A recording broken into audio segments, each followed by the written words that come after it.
Oi, gente, Roberto Rilubíscaro aqui, o ultra educado e totalmente propenso à confusão. Ursinho Paddington é uma personagem infantil muito querida na Inglaterra. Tem até uma estátua dele em Londres, lá na Leicester Square. Ele está sentadinho assim no banco. Foi criado em 1958, apareceu o primeiro romance. Trata-se de um ursinho que foge do Peru, da floresta lá do Peru, por causa de terremoto, uma coisa assim, e vai se refugiar em Londres. É um ursinho refugiado, né? E ele é encontrado por uma família na estação de trem chamada Paddington. Ele é um ursinho marrom, né? A espécie dele é um brown bear, e ele é adotado pela família Brown. Olha só a coincidência aí, né? Fazer que ele arranjou uma família que é humana, mas é igual a ele. Essa história, na verdade, ainda mais pensando no contexto 1958, evoca as crianças que tinham que ser evacuadas durante a Segunda Guerra Mundial, né? Não só as crianças judias que vinham do continente para a Inglaterra, então elas desembarcavam na estação de trem de Paddington, dentre outras, mas também as próprias crianças londrinas que, para fugir dos bombardeios, eram mandadas para cidades do interior, com famílias do interior, né? Então elas também iam de trem nessa estação de Paddington. Aliás, o nome do ursinho, né, é totalmente londrino e dá a indicação de que ele realmente consegue uma família e uma terra nova em Londres, tá? Pois bem, esse ursinho lá pelo ano de 2014 virou um filme muito legal. Eu resenhei no blog do Albino Incoerente, né, As Aventuras de Paddington. Tem a vilã, é a Nicole Kidman, tá divertidíssima. Aí depois teve o Paddington 2, que também tem um vilão lá, o Hugh Grant. Os vilões ou os personagens assim que são convidados dão um show à parte. Pois bem, agora tem Paddington in Peru, que praticamente deve ser o fecho desta trilogia. Não estou dizendo que haverá mais filmes, mas assim, você pensando na trajetória, no arco da personagem Paddington, né? Porque nessa história, o Paddington, que estava já consegue a cidadania britânica dele e tal, ele vai voltar para as origens dele, ele vai voltar para as florestas do Peru. Só que antes de falar um bocadinho sobre esse filme, que é uma delicinha, e agora em abril de 2025 encontra-se no catálogo do Max, acho que é Perigo na Floresta, Aventura na Floresta, uma coisa assim, eu gostaria de convidá-los a se inscreverem no canal Robertando, curtir os vídeos, compartilhá-los, agradeço bastante. Então a gente tem o nosso Paddington perfeitamente adequado, né, inserido na sua querida Londres. Então ele é o ursinho que da espécie brown, marrom, com a família dele que tem o sobrenome marrom, embora seja humana, tem o nome britânico, conseguiu a documentação, só que recebe uma notícia preocupante de que a sua tia Lucy desaparecera, porque ela estava vivendo em uma casa de repouso para ursos.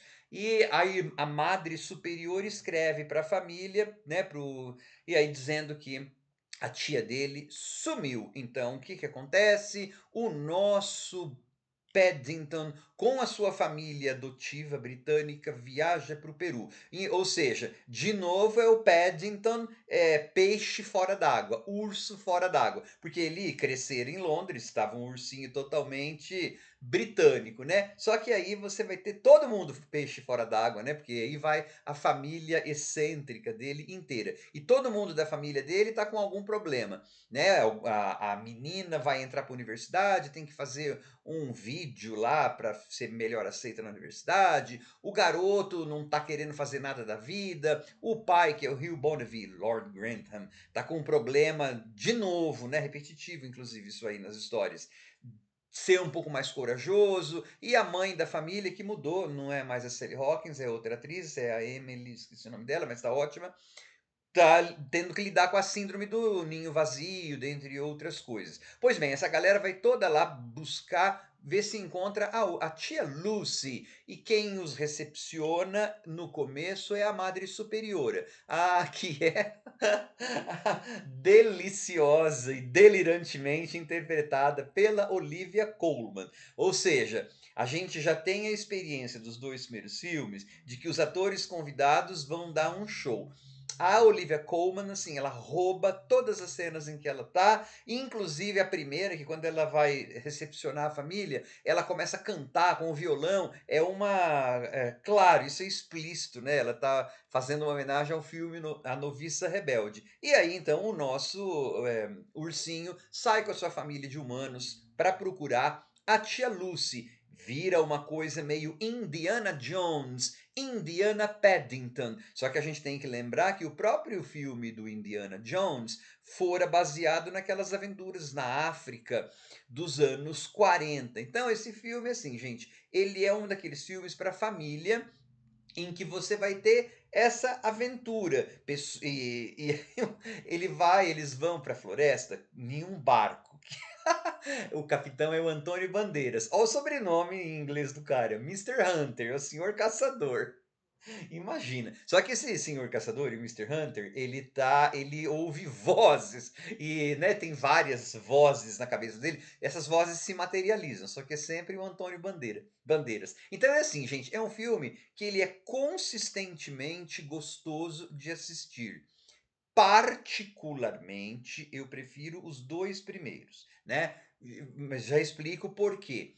A cinematografia dos 2 primeiros é, assim, absolutamente linda. Londres, bom, ele chama Paddington, então ele, ursinho, por mais transplantado de outra cultura que ele tenha, mas é aí que tá legal, o terceiro filme, eu não vou detonar não, eu adorei, né, eu tô dando só porque, assim, funciona como um fecho, porque esse ursinho, ele é basicamente produto lá do Peru, mas ele foi e passou a infância dele em Londres. Então, a cinematografia dos 2 primeiros filmes cria uma Londres estilizada, tão colorida, tão irreal, tão de filme de família, que é difícil de você resistir. Os 2 primeiros filmes são muito bons, né. Essa cinematografia, que dá vontade, sei lá, de entrar naquele filme, ela não se repete nesse terceiro filme.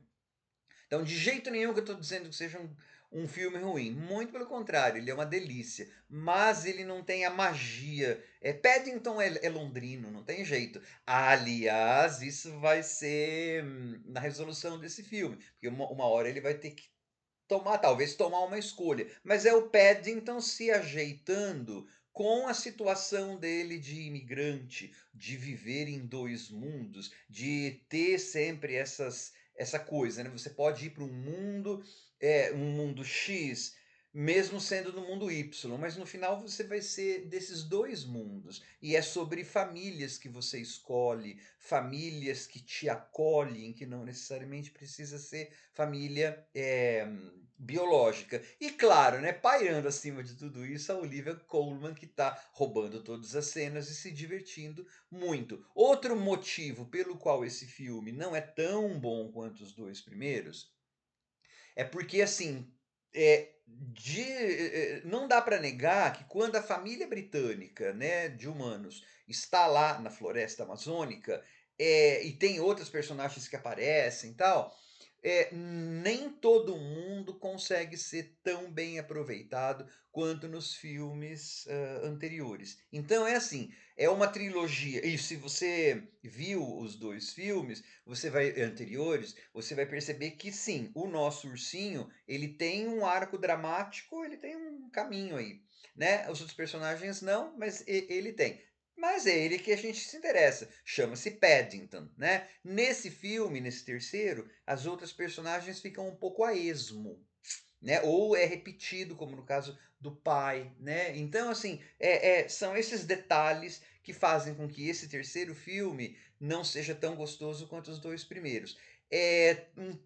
Talvez também até um pequeno problema de ritmo que nos outros 2 filmes não tinham, tá. Eu recomendo os 3 filmes, eu não sei se os 2 primeiros estão nos streamings, tá. Deveriam estar, porque são uma delícia. Ah, eu não assisti os 2 primeiros filmes, posso ver o terceiro? Tranquilamente, né. O que você vai precisar saber, eles vão te dar como informação expositiva, não tem problema não, pode ver, você vai gostar, eu acho, se você gosta de aventuras. E aquele ursinho é muito lindo, e são atores britânicos, gente, Olivia Co não só, né, desculpa aí, mas a maioria é britânica. Tem o Antônio Bandeiras que não é, mas assim, é aquela produção boa, com atores que estão ótimos, e como eu venho dos 2 primeiros filmes que eu amei, é claro que esse aí eu gostei muito também. Perceberam? Amei os 2 primeiros, esse eu gostei muito, né. Ah, não sei se haverá outros filmes, demorou para ter esse terceiro, né, não sei. Essa galera tem uma agenda, muito ocupada e, como depende de uma família que no começo eram crianças, agora eles já estão faz 10, 11 anos, já estão adultos, as pessoas vão envelhecendo, vão ficando doentes, então não sei se haverá um outro filme, né. Mas mesmo em não havendo, esse Paddington in Peru fecha a trilogia, assim, com chave de marmalade. E eles vão procurar a cidade de Eldorado. Quando eles encontrarem o que que é a cidade de Eldorado, é muito legal. É tudo muito legal, tudo muito fofo, tudo muito família, né? Só que não necessariamente precisa ser família biológica. O Paddington tá com a família dele, ele é um urso. Aliás, um urso digital que convence a gente. O primeiro já convencia, esse aqui convence também, tá? E o filme, ele é cheio também, assim, eu vou reconhecer, eu não gosto, mas eu estou fazendo, né, uma crítica.